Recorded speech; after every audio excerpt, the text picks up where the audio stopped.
Namo tassa bhagavato arahato samma sambuddhassa. Namo tassa bhagavato arahato samma sambuddhassa. Namo tassa bhagavato arahato samma sambuddhassa.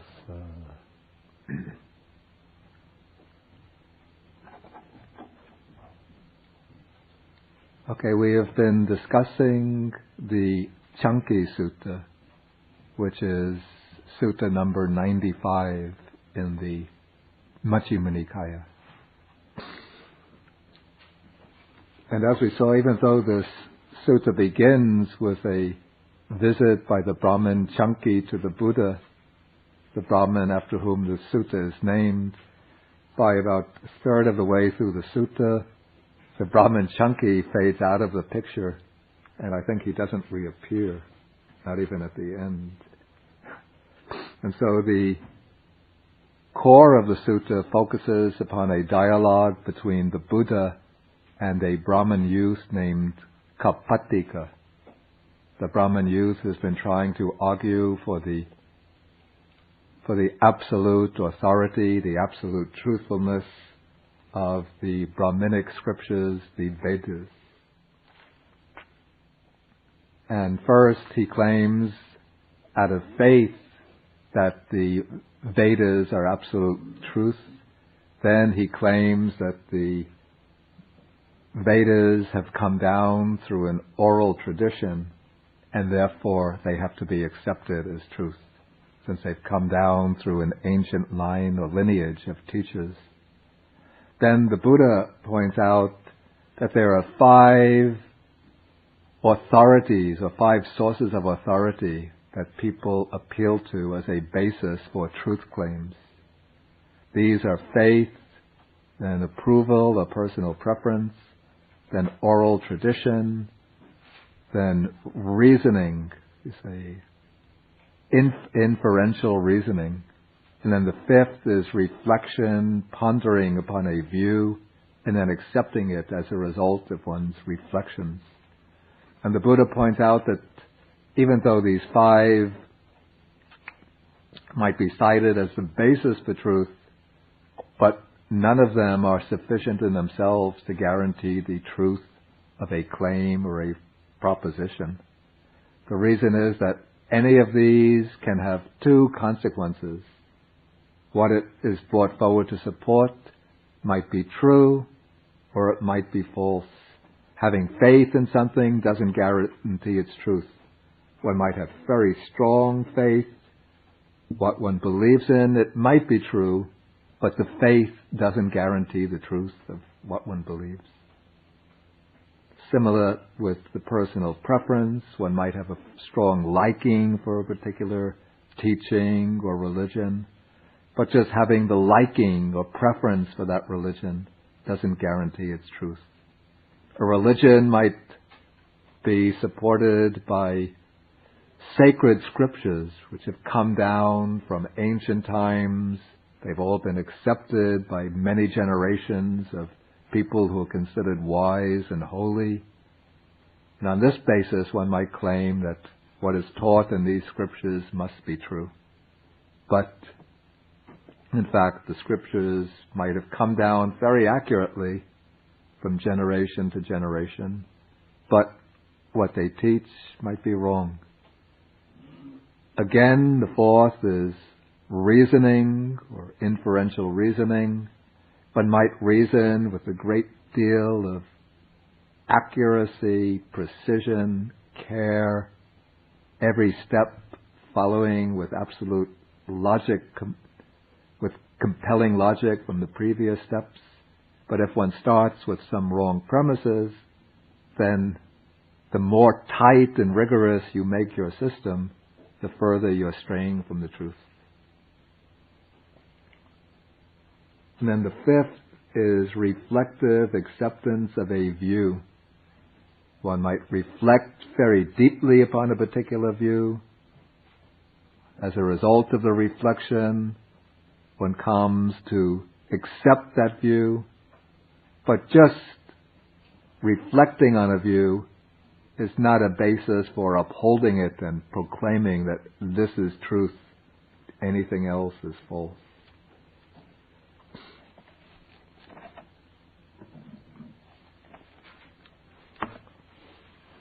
Okay, so then the Buddha says that if a person, now I'm in paragraph 15, I'm just reviewing what I covered last week. In order for there to be the preservation of truth, we have to recognize the limitations of these 5 courts of appeal to which people turn as a basis for truth. And admit that one could say that one has this particular faith, one has this particular preference, one accepts this oral tradition, one has reasoned out such and such conclusions, one accepts such views as a basis of reflection. And if one just states that much, then one is speaking what is valid, what is truth. But on that basis, one doesn't come to the definite conclusion, only this is true, anything else is wrong. If one keeps within those limits, observes those precautions, then one is preserving truth. One is protecting truth from the encroachment by dogmatic claims to certainty.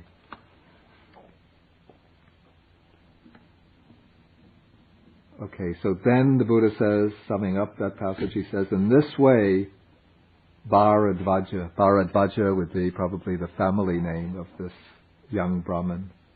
In this way, Bharadvaja, there is the preservation of truth. In this way, one preserves truth. In this way, we describe the preservation of truth. But as yet, there is no discovery of truth. Now the Buddha has opened up a new topic by saying that there is such a thing as discovery of truth. We're not committed to perpetual uncertainty, perpetual speculation about truth. We're not confined within the limits of our faith or our preferences. But there is a way to discover truth, to realize truth, to see truth. And so by making that statement, he's sort of provoking the young Brahmin Kappatika to ask about the discovery of truth. And so Bharadvaja, Kappatika, picks up the Buddha's statement and says, in what way, Master Gautama, is there the discovery of truth? In what way does one discover truth? We ask Master Gautama about the discovery of truth. And the Pali expression here is such anubodha. It's related to the word bodhi, which means enlightenment. We have such anubodha. Yeah, the word anubodha comes from the root bhuj, or the verb bhujati, which means, originally it meant to awaken, then it came to mean to understand, comprehend. Then anu has the sense of in accordance with.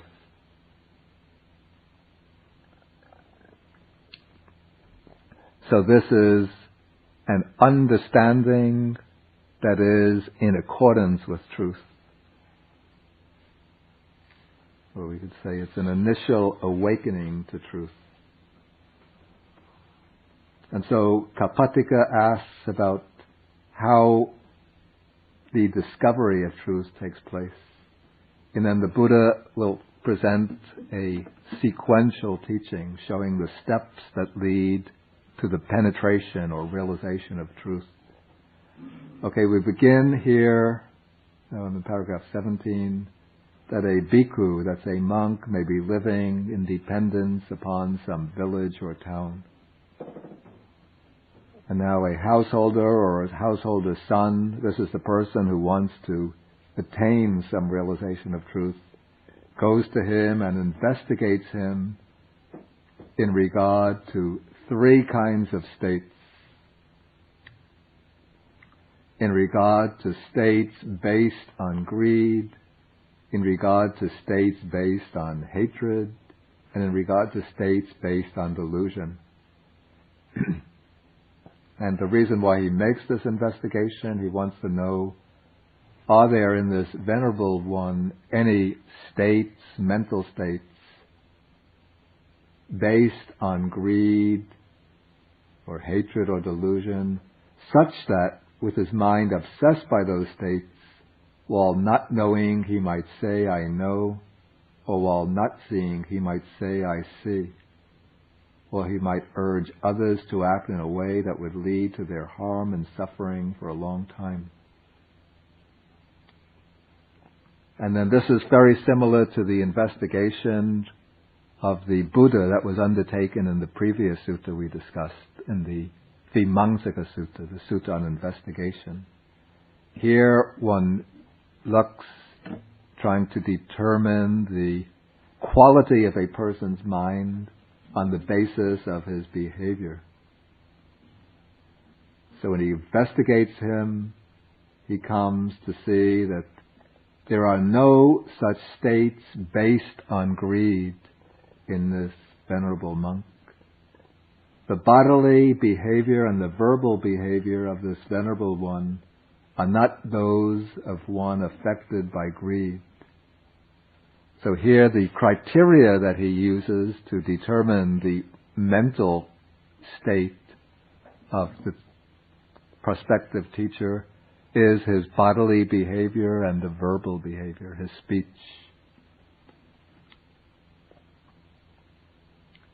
But just on the basis of bodily action and speech, one can't tell directly the quality of the mind.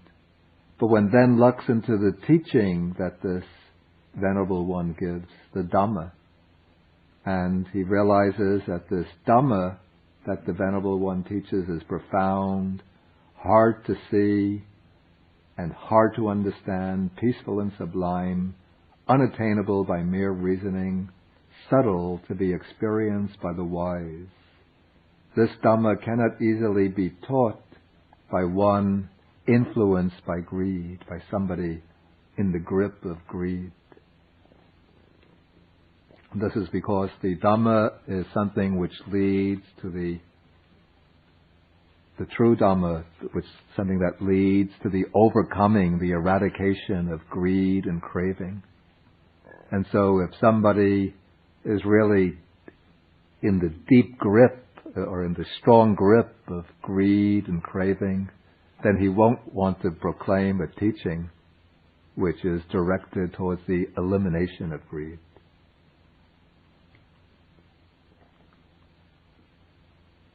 And also it's quite important, I think, to note here that when the Buddha is speaking about the discovery of truth, he doesn't mean simply finding out true facts about the world, such as we might find by reading a history book or a science textbook. To find out what is true in history, of course one has to check the credentials of the historian, of the writer, to make sure that the person is well qualified and has solid knowledge and is not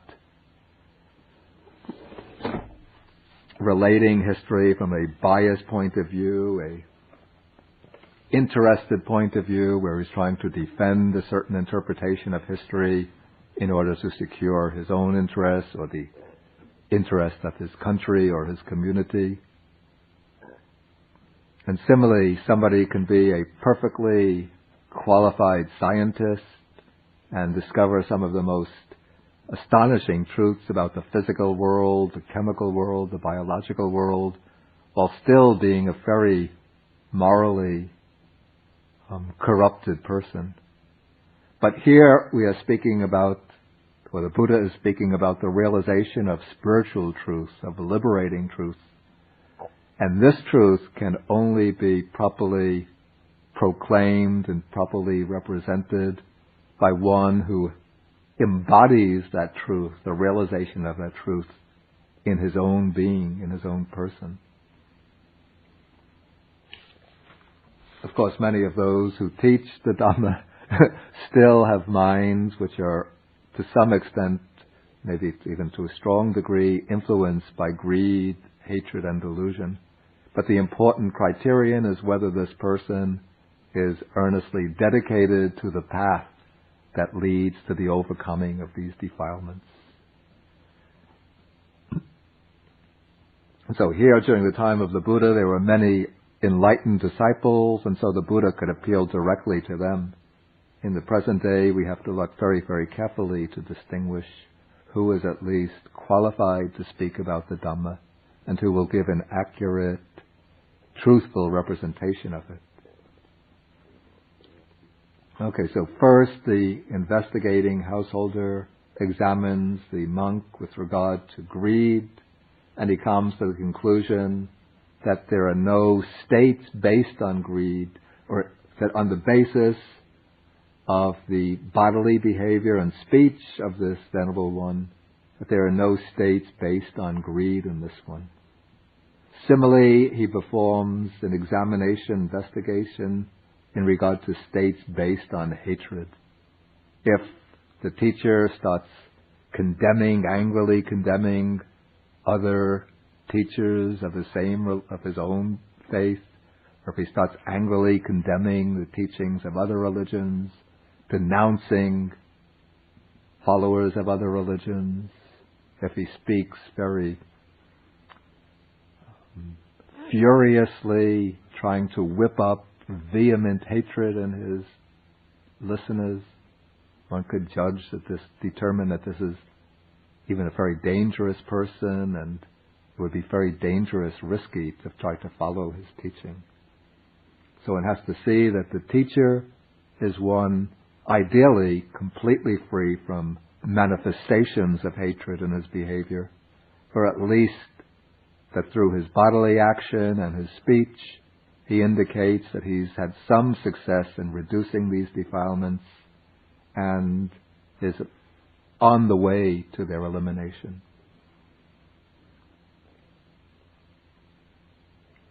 And next, he investigates the teacher with regard to states based on delusion. This is the most difficult to tell, but one could see by the actions of the teacher whether he seems confused, uncertain in his actions, whether he behaves in improper ways. And from his speech, he doesn't have to be omniscient, but of course he won't be omniscient. But if he makes very confused statements, seems irrational in his argumentation, then one could tell that there's some degree of delusion in him.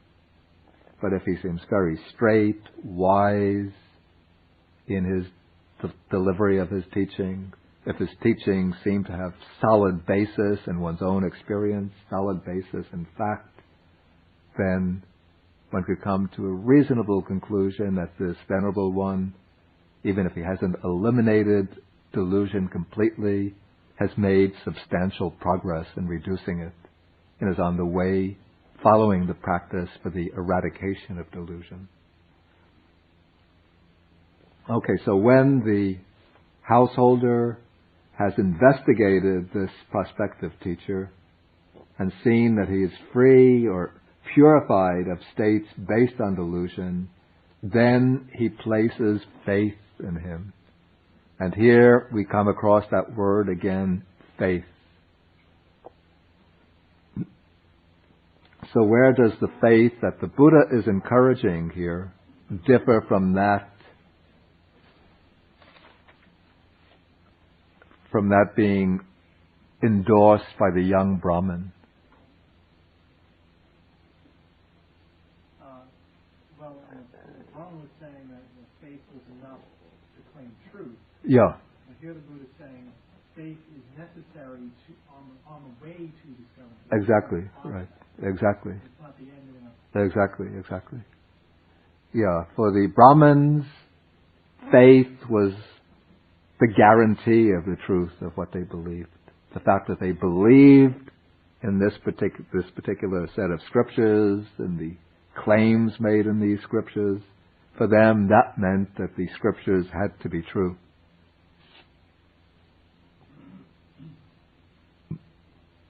And not only the Brahmins, but many other people believe in a particular spiritual teaching, particular religion, and because they have faith in that teaching, they become very emotionally carried away by their faith, and they say, therefore, this must be true. Of course, usually they don't put it so explicitly, but just through their faith, they claim that the teachings are true.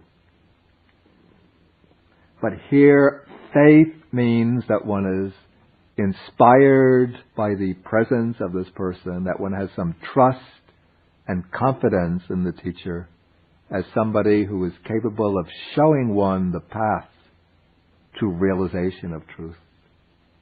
Basically, one has faith that this person has attained realization himself, herself, or that the person has made some progress towards the realization of truth, or that the person is on the way towards the realization of truth.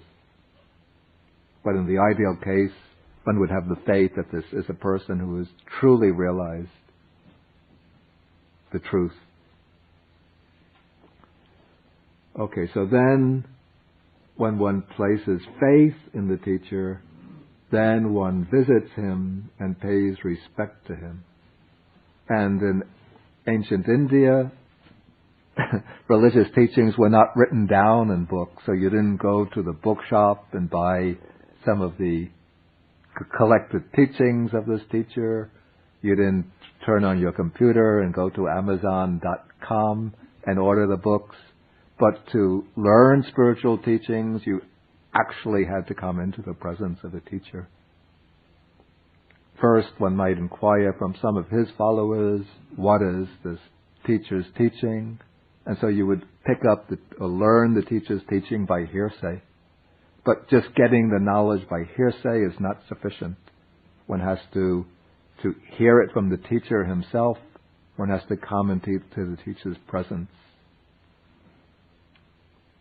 And so one visits the teacher, or the word literally upasankamana means approaching, and goes to the teacher and pays respect to him.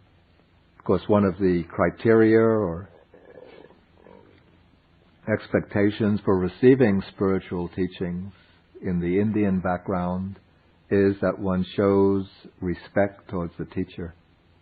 Of course, if the teacher is giving a public talk, a public discourse, then many people curious to hear the teaching will come to learn what he has to teach. But to get personalized instructions and to get detailed guidance in practice, one comes and one shows respect to the teacher. Okay, then when one gives respect, one gives ear.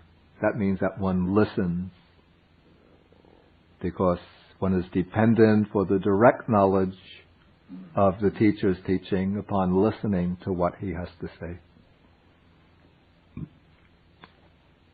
And so then when one gives ear, then one hears his teaching, the Dhamma.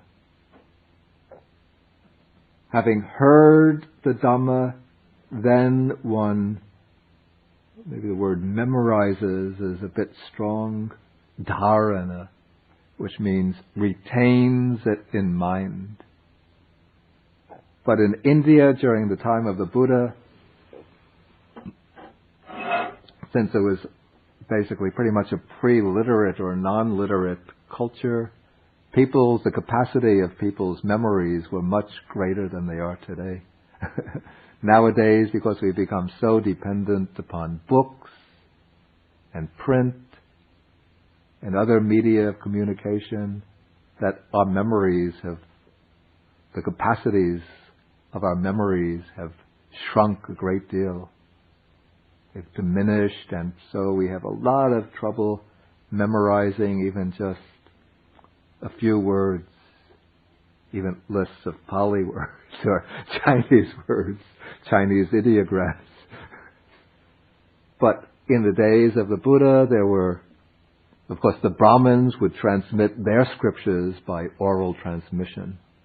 And so the Brahmins had trained their memories to become extremely voluminous so they could retain great masses of texts. And the Buddhist monks also would fall into, they would be divided into communities that would specialize in different collections of texts, the different nikayas or agamas. This was for 400 years the teachings were transmitted in that way, before they were written down. And so monks would memorize, some would memorize a whole nikaya, some would memorize the whole Vinaya Pitaka, some whole volumes of Abhidharma or philosophical texts. Then I'm sure when the texts were first being written down, there were the old-time monks who looked at the younger ones starting to write the text down in book form using their ola leaf, palm leaves, and some stylus to do the writing. They would have shook their heads and said, now the teaching is degenerating.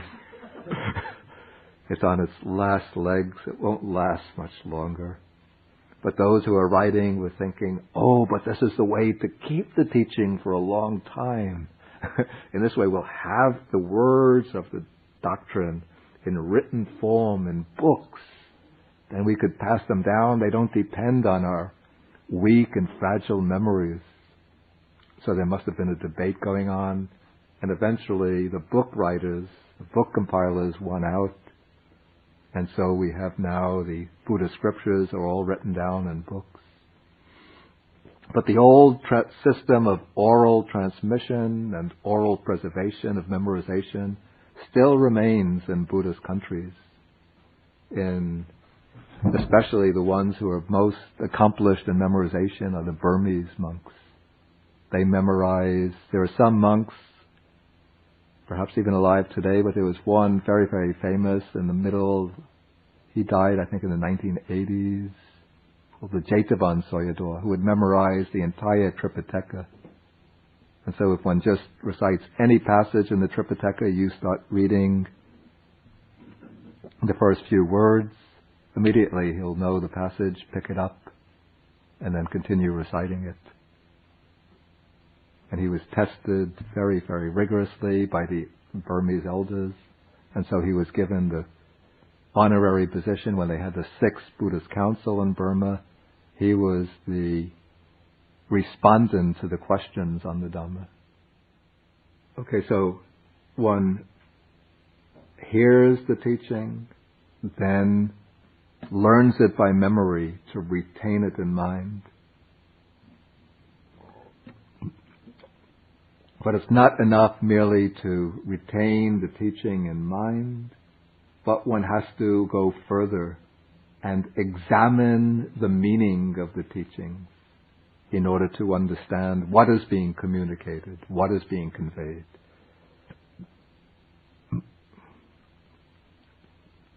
Then when the meaning comes to light, not only the surface meaning, but one investigates to try to ferret out the subtle implications, the deep underlying implications of the teaching, to see the structure of the teaching, the implications, to see the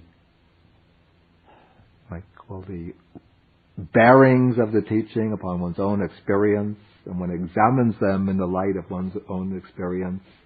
Then, at a certain point, one gains what is called here a reflective acceptance of these teachings. This is a quite interesting Pali word. Dhamma Canki.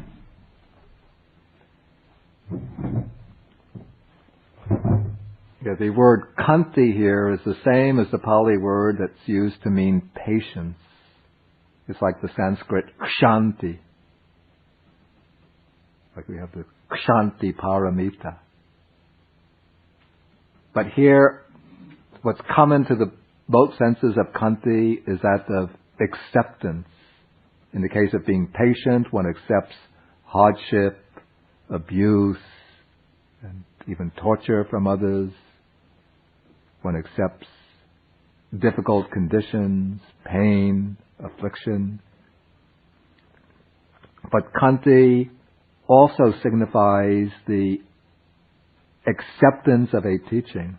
It has an intellectual element as well. And then this acceptance comes about by nijjhana. Nijjhana comes from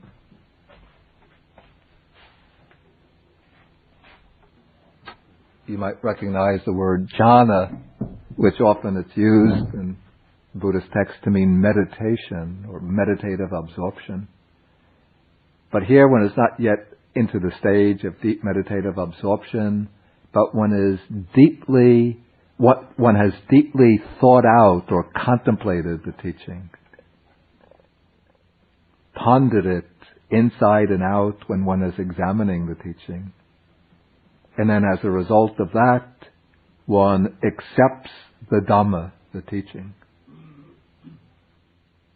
Okay, then when one accepts the teaching through as a result of reflection, then something called chanda arises. Here, Venerable Nyanamoli had translated it zeal. I'm not sure I especially like that word now. I prefer to use simply desire. But sometimes chanda as desire has a bad meaning. It's then equivalent to craving or greed. But also chanda has a good meaning. It's the desire for spiritual advancement, the desire for realization of truth. And this is the desire that propels one into action, that will enable one, that will make one fit for the realization of truth. Okay, then when that desire has arisen, or zeal, then usahati, he applies his will, or actually usahati implies, I prefer to render it simply that one makes an effort in practice. One undertakes the exertion, the effort to achieve realization.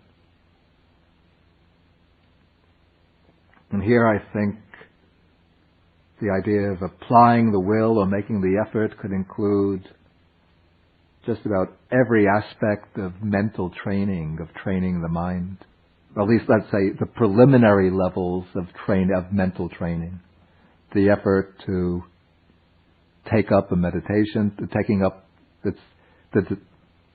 action, the work of taking up a meditation subject, using it to help to purify the mind, to strive and cultivate, to eliminate the unwholesome or obstructive mental states, to develop and strengthen wholesome mental states, and then eventually to gain deeper levels of samadhi, of concentration.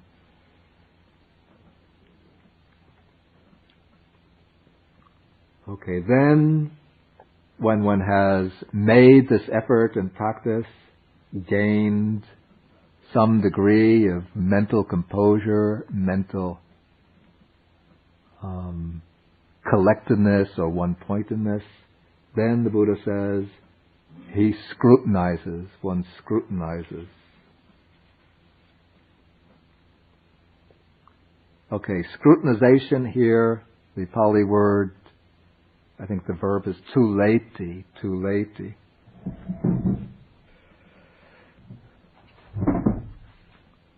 The word tula, the noun on which it's based, means a scale that one uses for weighing things.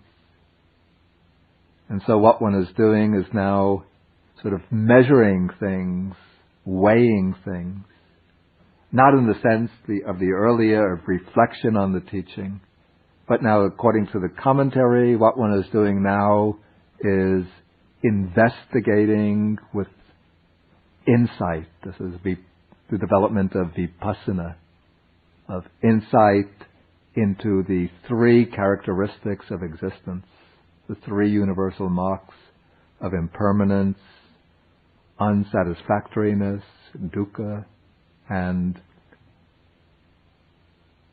anatta, selflessness, the absence of any ego self. And so as one is developing this direct investigative insight, one comes to penetrate more and more, to see more and more clearly these three characteristics of existence. But then there might come a point where the practice sort of balances out and the mind becomes very stable and equanimous. And if one becomes attached to that calm equanimity, that mental stability, then one will settle down in it and become satisfied with it, which is a kind of complacency. And so to reach true realization, one has to make a further effort. And this is what I take to be implied by here, padahati. He strives. He makes the strong exertion to attain realization. And then the Buddha says, he strives, and then resolutely striving, bahitattahu, he realizes with the body the supreme truth and sees it by penetrating it with wisdom. Here I wrote the Pali down because the Pali, it's very pregnant with meaning, which in English just gets a little bit diluted. Here, kayena means the body. And this seems to imply that the experience is so powerful and almost shattering, powerful and shattering, that it seems almost as though it's a physical experience. It probably has a tremendous impact, though it takes place in the mind, that realization, but it has an impact which spreads through the whole physical body.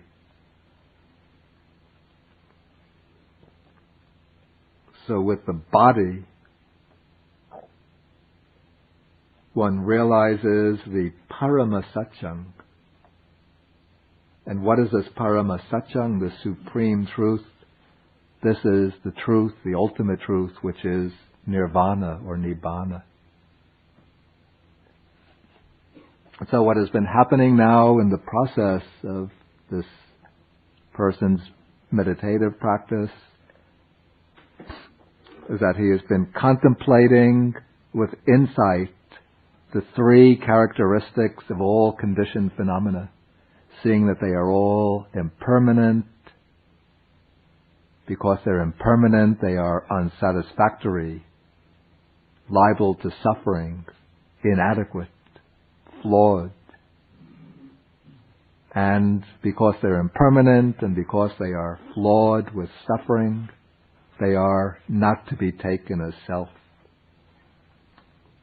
And through penetrating or through investigating with insight more and more deeply into these three characteristics of conditioned phenomena, and then making that extra push, that extra effort through striving, there comes a point in the practice where all conditioned phenomena fall away and the mind comes face to face with that reality, that truth, that state which exists of its own, not dependent on causes and conditions. And that state, that reality, that unconditioned reality, that is the supreme truth, or nibbana, nirvana. Nirvana, according to the early Buddhist scriptures, is not just a state of peace or bliss, but it is a reality to be penetrated and realized. And so this is what's happening now with this person's practice. So he realizes with the body, with the mind, but so powerfully that it seems almost as if it's a physical experience. He realizes it as the supreme truth, and then with wisdom, he penetrates into it and sees it as it really is. And this is the discovery of truth, the awakening to truth. But then the Buddha adds, at the end of the sequence, he adds another sentence. But as yet, there is no final arrival at truth. So this seems to raise the question. It would seem that having done all of this work of first learning, examination, reflection, applying the will, examining, scrutinizing, striving, then realizing the truth, it seems with that one should come to the end of the path with nothing further to be done. But that is not the case. Because what the Buddha teaches is that realization or penetration of truth takes place in certain distinct layers or levels. And there are, in the ancient teaching, 4 levels. We don't have to go into them now, but we distinguish them into 2 basic levels, 2 more basic levels. Okay, the 2 basic levels are, one is called the Seika, which means the learner or trainee, or also can be called the disciple in higher training. This is one who has penetrated the truth of the Buddha's teaching through direct experience, and thereby becomes permanently equipped with the factors of training, with the qualities of training, the qualities needed to achieve final realization. So once a person becomes a Seika, a trainee, he can never fall back to the level of an ordinary person. The ordinary person is called in the Pali text Putujana, which means literally many folk, or we can say common people, or so common people now in America has become the favorable expression. Especially by politicians, they all want to have the support of the common people. But maybe the English rendering, not very literal, but that gets the sense most adequately is, we'll all have to hang our heads down in shame, worldling.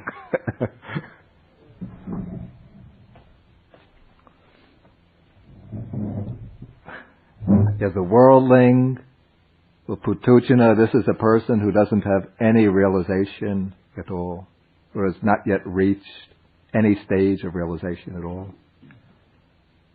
But worldlings are said to be of 2 kinds. One is the ordinary worldling, the real worldling, a person who's really engrossed in the world, preoccupied with worldly interests, worldly desires. And then the other is called the noble-minded worldling, the worldling who has been inspired by the Dhamma, who accepts the teaching and is making an earnest effort to practice it.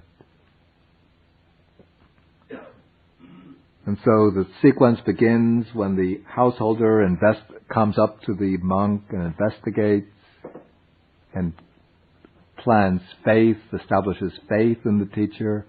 At that point, this person becomes a good or noble-minded worldling.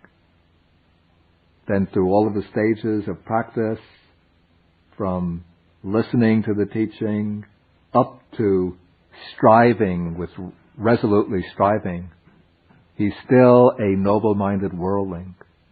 But when he makes that breakthrough to the penetration of truth, to the realization of the supreme truth, with that he becomes a trainee, a learner, a seika.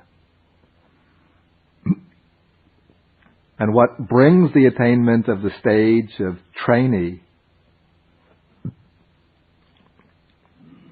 is dasana, or Sanskrit darshana, which means seeing the truth of the teaching.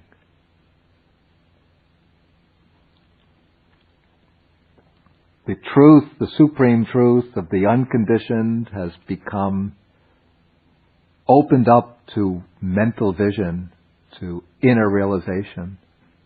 And one sees this truth, the supreme truth, and the subtle, or let's say the coarsest layer of ignorance gets destroyed, eradicated, exploded. And so one who has seen the truth of the teaching can no longer deny the truth of the teaching, can no longer accept any other doctrine that goes contrary to the Dhamma.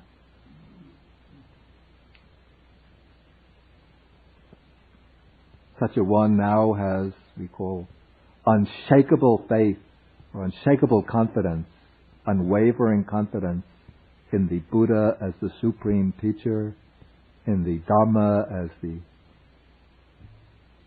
reliable or true teaching, and in the Aryan Sangha, the community of noble ones, as the supreme field of merit for the world.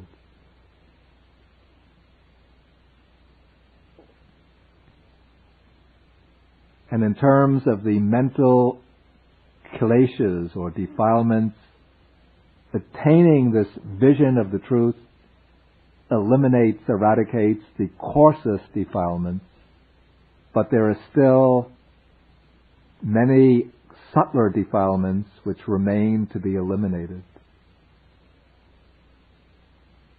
And when one succeeds in eliminating all the defilements, then one attains full and permanent realization of truth, or attainment of truth. And with that one becomes a seika. A seika, it means literally non-learner, non-trainee. But this doesn't mean that, this doesn't refer to a person who sits around on the couch with his feet up on a footstool, drinking from a can of beer and watching the football games on, now it's the baseball season, I think, baseball games on television. But this is a person who's a non-trainer, non-trainee in the sense of completing the training. We could say it's one who's become perfectly accomplished in the training. And then what brings the transition from the stage of trainee to the stage of non-trainee? In technical, or in the terms of the doctrine, the non-trainee is the arahant, the liberated one. So what brings the transition from the stage of trainee to the stage of arahant? That is the question which is being raised when the Buddha speaks about the final arrival of truth. So the Brahmin youth Kapattika says, in what way is there the final arrival of truth? In what way does one finally arrive at truth? We ask Master Gotama about the final arrival of truth. And here the Buddha doesn't have to give a long explanation, but he says the final arrival of truth lies in the repetition, development, and cultivation of those very same things. And here I wrote the key word here is bhavana, which means development or cultivation. And these things to be cultivated are basically the practice of the four foundations of mindfulness, or the development of tranquility and insight.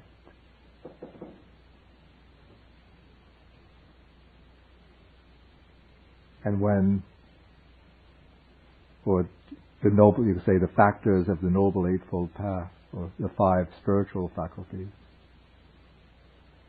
But in this sutta, the Buddha is referring to the previous process that he's described. One doesn't have to learn and memorize the teaching anymore or gain a reflective acceptance of them, but one has to continue applying one's will.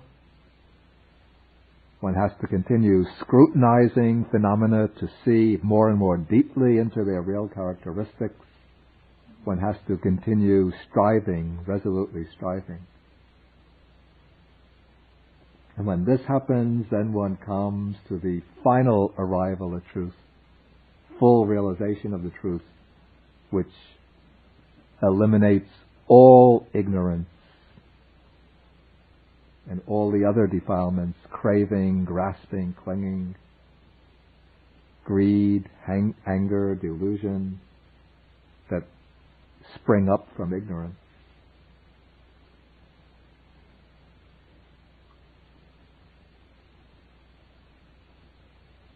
Okay, so now the Brahmin youth asked the Buddha, okay, he says, in this way there is the final arrival at truth, in that way one finally arrives at truth, and so on. But we ask, Master Gotama, what is most helpful for the final arrival at truth? We ask Master Gotama, what is the thing most helpful for the final arrival at truth? Then the Buddha says, striving is most helpful for the final arrival at truth. Why? Because if one doesn't strive, then one won't arrive at truth. But it's when one strives that one can arrive at the truth. Okay, then what is the most helpful thing for striving? Scrutiny, or scrutinization. Okay, then what is the most helpful for scrutiny? Applying the will, or making this effort and practice helps in scrutiny. Then what is the most helpful thing for application of the will? To arouse this zeal or desire. And what is the most helpful for the arousing this zeal? Reflective acceptance of the teaching. Then what is the most helpful for reflective acceptance of the teaching? Examination of the meaning. What is the most helpful for examination of the meaning? Memorizing the teachings, or retaining the teachings in mind. And what is most helpful for retaining the teachings in mind? Hearing the teaching is most helpful. Then what is the most helpful thing for hearing the teaching? The most helpful thing is giving ear or listening to the teaching. And what is the most helpful thing for giving ear? Paying respect. What is the most helpful thing for paying respect? We ask about the most helpful for paying respect. Visiting a teacher is most helpful. Then what is the most helpful thing for visiting? We ask about the thing most helpful for visiting. Faith is the most helpful faith is most helpful for visiting. If faith in a teacher doesn't arise, one will not visit him. But because faith in a teacher arises, one visits him. That is why faith is most helpful for visiting.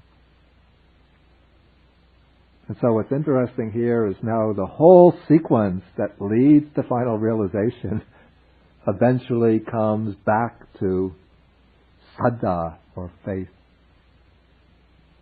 But this, as we said earlier, it's not the blind faith, the unquestioning faith, dogmatic faith, just based upon trusting something completely and then declaring that this is truth.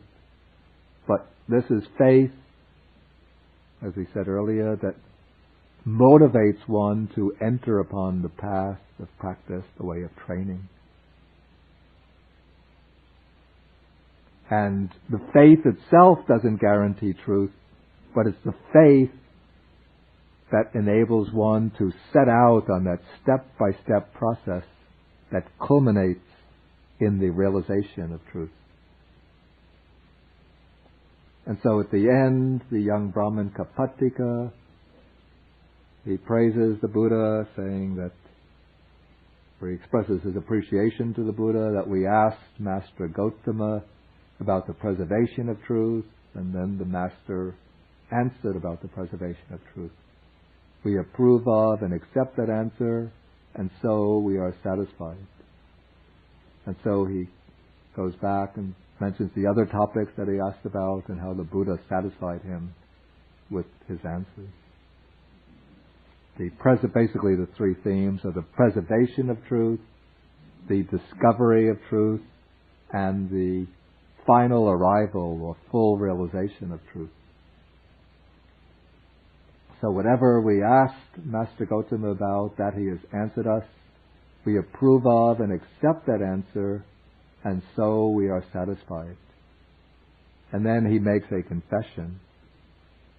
He says, formerly, Master Gautama, we, that is, well, he's referring to himself, but with that word we, he also indicates the Brahmins in general. If you remember earlier, I spoke about a kind of rivalry or antagonism between the two religious communities in India of this period.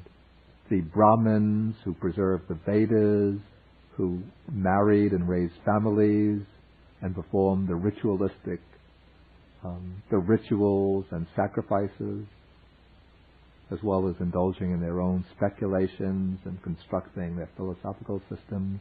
And the other were the Shramanas or Samanas, the renunciant ascetics, who gave up family, clan, caste status, and gave up home and wandered homelessly, practicing asceticism, meditating, developing their philosophical views. So Kapattika says, formerly we used to think, who are these bald-pated recluses, these swarthy or dark menial offspring of the kinsman feet, that they would understand the Dhamma. Here the Dhamma doesn't mean the Buddha's teaching, but it seems to mean the truth about the nature of things. And what is meant by the kinsman with a capital K? It actually means Brahma, the supreme God of the Brahmins. And according to the Brahmins' idea, it was Brahma who created the world and then created all the different classes created all living beings and created the different classes, social classes of human beings. And in the Brahminic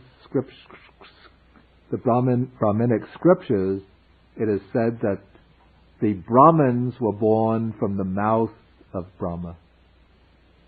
The Kshatriyas were the administrative class, the warrior class. They were born from the arms of Brahma. Of course, Brahma uses his arms to lift things, a sign of strength. The Vaishyas are the merchants and agriculturalists. They are born from the thighs of Brahma. Of course, the thighs are what support the rest of the body. And so it's this great class of tradesmen and agriculturalists who support the upper echelons of society with their labor. Then the lower part of the Shudras are the menial workers. They are said to be born from the,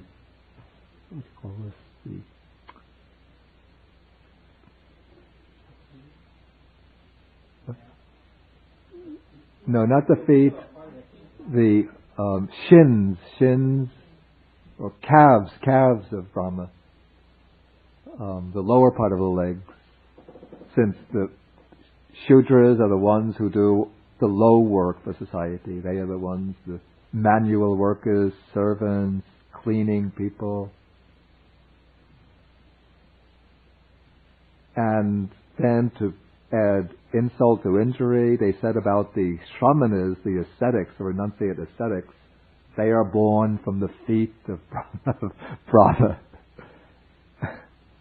And you have to really get the force of this, you have to realize that in India in this time, people walked around generally barefoot. And so the feet went right up against the ground and picked up all of the dirt from the ground. And so this was a way of saying that the shramanas are the dregs of society. So this was a kind of insult to the shramanas. But now the Brahman youth goes on and says, but now Master Gautama has inspired in me love for recluses, confidence in recluses as shramanas, confidence in recluses, and reverence for recluses. Then the standard formula for going for refuge, he says, the magnificent Abhikantang Bo Gautamo, Abhikantang Bo Gautama, magnificent Master Gautama, excellent Master Gautama. Then he says, I go, the statement comes, the Master Gautama has explained the Dhamma to me in many ways, just as if, well, you could go to Sutta 91, paragraph 37.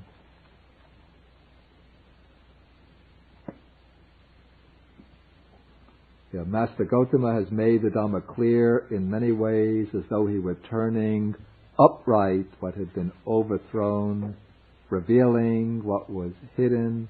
This is page 753.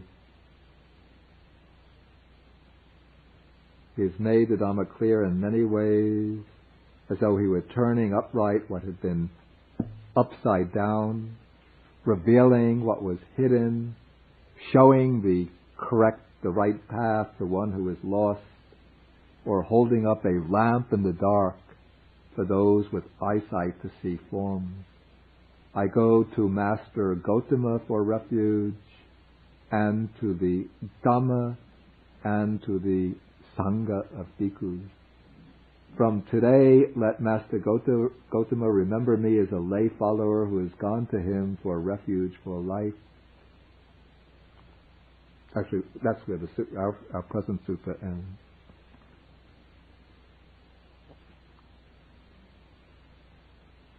Now it's interesting in the Pali text, generally when somebody from another social class gets converted and becomes a follower of the Buddha, they say, excellent Bhante, excellent venerable, or magnificent Bhante, magnificent Bhante, magnificent venerable one, magnificent venerable one. Then they say, I go to the Buddha for refuge, I go to the Dhamma for refuge.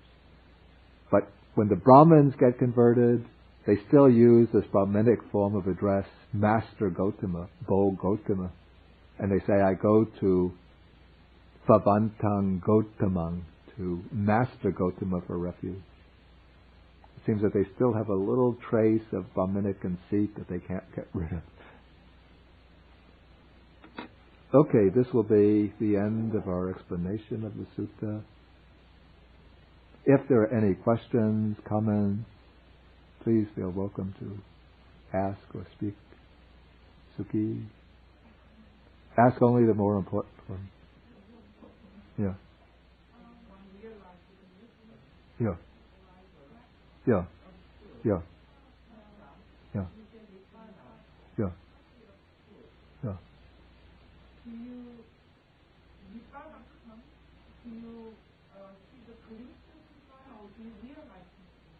I use realization in the sense of seeing it or experiencing it, or seeing it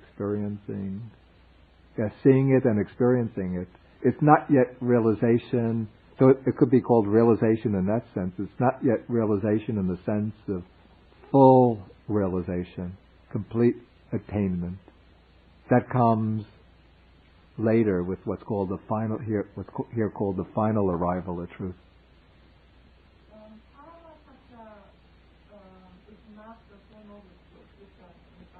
Well, Nibbana is within the Four Noble Truths. It's the real significance of the Third Noble Truth is Nibbana. Nibbana is the cessation of suffering.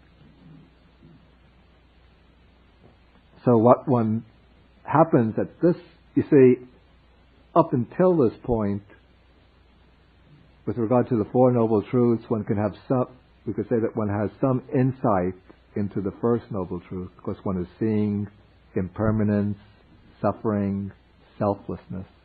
So these are aspects of dukkha, the First Noble Truth. And one will have some understanding how craving and ignorance are the origin of suffering. But one will have only a kind of inferential understanding that there is a cessation of suffering.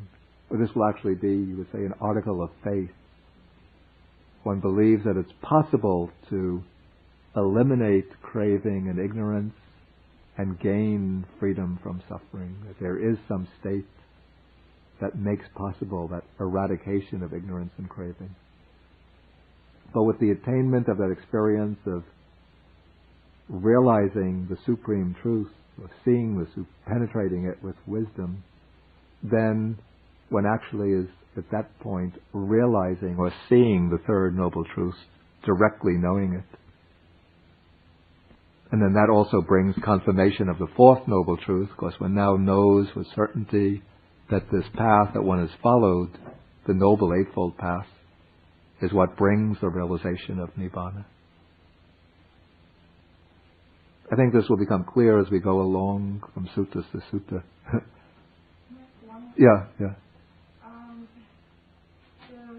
stage vipassana, is it same as the vision of the Dhamma, gaining the Dhamma vision? That's spoken of in the text, this arising of the vision of Dhamma, that expression, is exactly the same. It's the same, yeah. Then, the Puthujjana, I'm sorry. Yeah. You said there are two different Puthujjana. Yeah. Puthujjana, yeah. Even when average people and then intelligent or noble. Yeah. Yeah. Right. Now, what's the Pali word for noble-minded word? Yeah. The Pali expression is kalyana puthujjana. The distinction used in the text. And this distinction comes not in the suttas, it's made in the commentaries.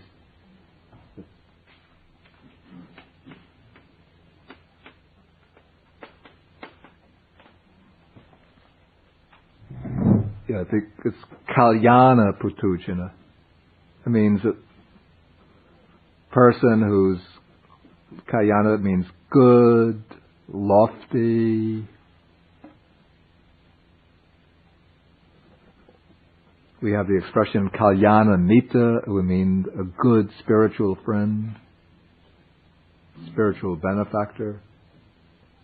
And then the opposite of that is andhaputhujjana, which means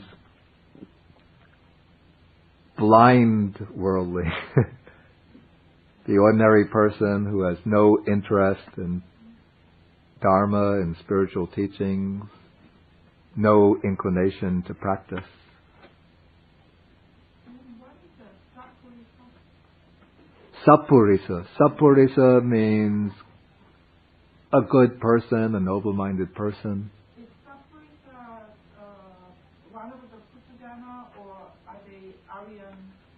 Generally it's used in the sense of the Aryans, the noble ones. But it can, I think, sometimes it's used, it isn't a very technical term. So it could also perhaps include the Kalyana Puthujjana.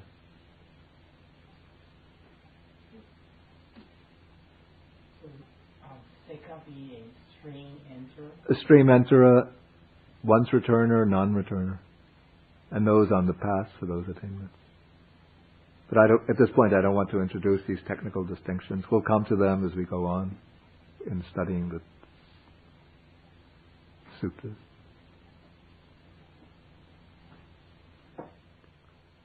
Any other question? I have an interesting question.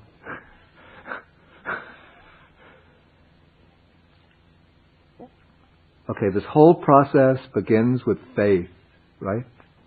And through faith, one accepts the teaching, one practices, and attains realization.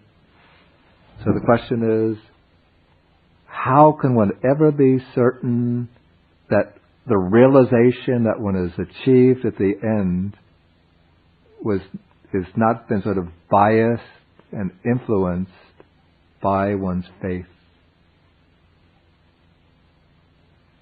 In such a way that it's the faith that determines the content of the realization, the meaning and significance of the realization.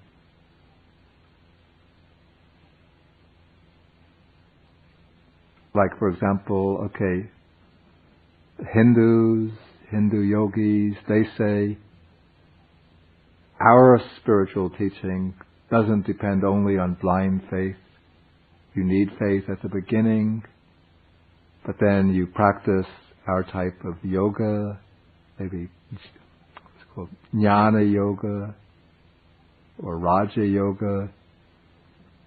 Then you come to the realization of the infinite, universal Atman, the self, the all-pervading, all-embracing self, the supreme reality. And so somebody starts off with the faith in this Hindu yogi, practices the teaching, and then at some point will have an experience and think, that's the vision of the Atman, or the realization of the Atman, that confirms it. Or else there can be, though it's not typical, but we could see maybe Christian thinkers influenced by the scientific approach. They say, we're not asking you to place blind belief in the healing power of Jesus, but just trust yourself to it. Just try it out. Reciting, go pray, and see what happens to you as a result of your prayer.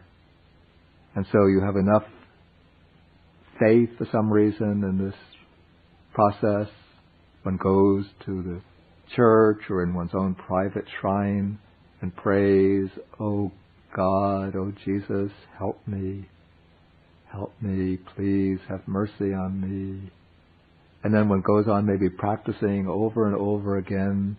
The mind becomes very calm and settled because the mind is becoming concentrated. Then one will experience waves of light and bliss coming through. And sometimes even when one really devotes oneself to some spiritual ideal, I don't know how to explain this, but it does happen, like seemingly miraculous or inconceivable coincidences take place, which further confirms one's trust in that teaching. And so these experiences will then confirm to this person, yes, there is an all-loving, all-knowing God.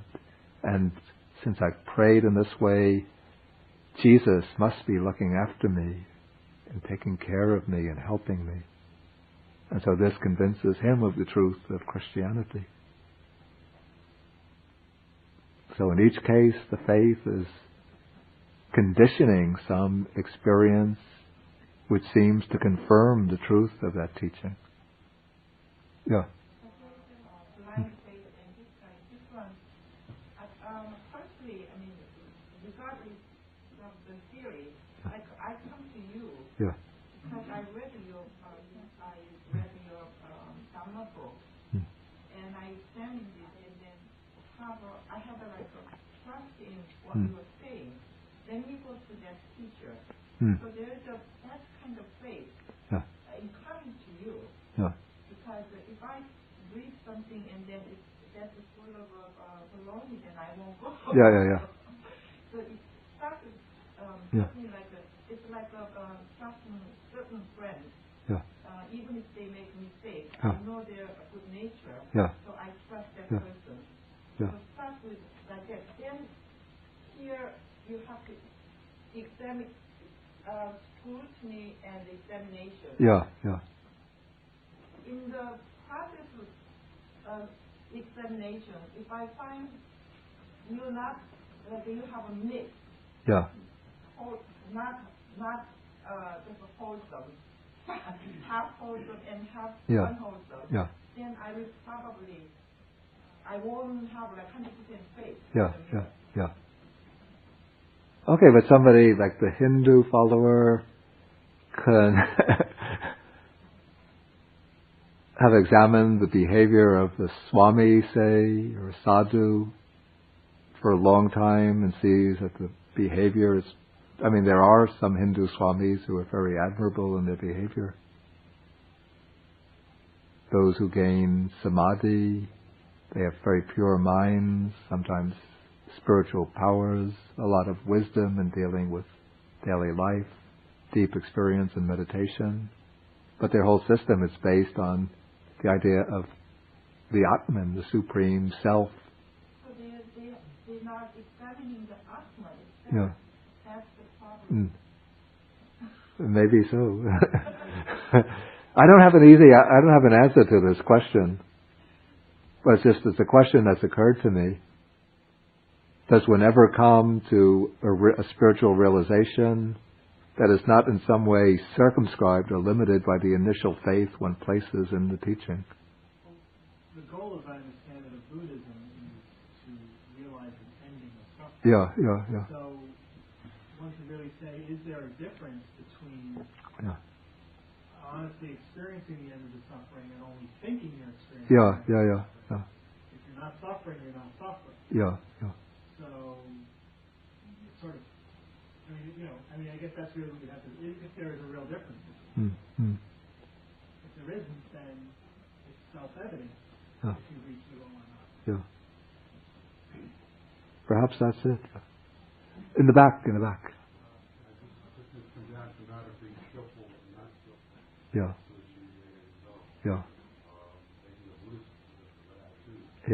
Yeah. Actually, that's a very good point. And I think one thing that's quite distinctive about the Buddha's teaching is that the Buddha says, in contrast to all the others, he says, don't cling even to the Dhamma, to the teaching. Even clinging to the Dhamma in the subtlest way is a subtle point of attachment, which one has to get rid of. Even the teaching of anatta, the teaching of non-self, or the teaching of dependent origination, he says, you use it like a raft, but you don't set it up as an absolute truth. Okay, I think we'll have to stop now. And next week, this sort of concludes the section of our Sutta study dealing with the approach to the Dhamma. Approaching the Dhamma. Now, next week we start with the ethical teachings of early Buddhism, taking up Majjhima Nikaya Sutta number 46, the great discourse on the ways of undertaking things. Okay, let us share the merits. Etavata cha amhehi sampadang punya sampadang sabbe devanumodantu sabba sampati siddhya. Etavata cha amhehi sampadang punya sampadang sabbe bhutanumodantu sabba sampati siddhya. Etavata cha amhehi